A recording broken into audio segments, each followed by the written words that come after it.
श्री स्वामी समर्थ. हर हर महादेव. आज आपण बघूया युनिवर्स तुम्हाला काय संदेश देत आहे.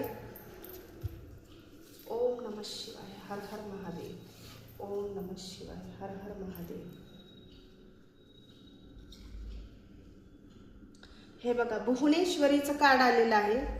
भुवनेश्वरीचं कार्ड तुम्हाला असं संदेश देत आहे की तुम्ही ज्या देवीला मानतात, ज्या भगवतीला तुम्ही मानतात, जी तुमची इष्ट देवी आहे किंवा तुमची कुलदेवी आहे, तिचा आशीर्वाद तुमच्यावर आहे. प्रोटेक्शन तुम्हाला तिचं भरपूर भेटणार आहे येणाऱ्या काही दिवसांमध्ये. आणि काही जणांची तर आध्यात्मिक क्षेत्रामध्ये वाढ होताना दिसते. 7 चक्र ज्यांचे ब्लॉकेज होते, ज्यांचं 7 चक्र ब्लॉक होते, त्याच्यामध्ये ऍक्टिव्हिटी तुम्हाला बघायला भेटेल. तुम्हाला लो एनर्जी वाटत असेल तर आई तुम्हाला एक प्रोटेक्शन त्याचं देत आहे. तिचा आशीर्वाद तुमच्यावर आहे. तुमच्यामध्ये सतत निगेटिव्ह विचार येत असेल, थकल्यासारखं तुम्हाला जाणवत असेल तर आईचा आशीर्वाद तुम्हाला भेटत आहे आणि तिचं खूप ब्लेसिंग्स तुम्हाला भेटत आहे. तुमच्या ब्युटीमध्ये वाढ होताना दिसेल.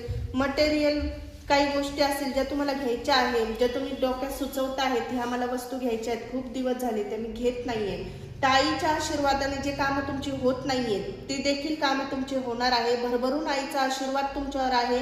तुम्हाला तिचं प्रोटेक्शन आहे. तुम्ही अजिबात काळजीत राहू नका की मी प्रोटेक्शनमध्ये आहे का नाही. काही जणांना खूप क्वेश्चन मार्क पडतो. तुम्ही ज्या इष्टदेवतेला मानतात त्यांचं तुम्हाला प्रोटेक्शन आहे का नाही. मी तर एवढं करतोय, कोणाचं हे मला कॅच झाली एनर्जी म्हणून मी सांगते.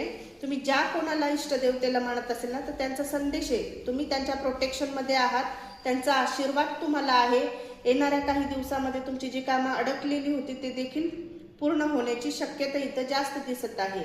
तर तुम्ही आध्यात्मिक क्षेत्रामध्ये तुम्ही कंटिन्यू करा आणि आईचा आशीर्वाद तुमच्या पाठीशी आहे. क्लेम करा ही पॉझिटिव्ह एनर्जी. थँक्यू.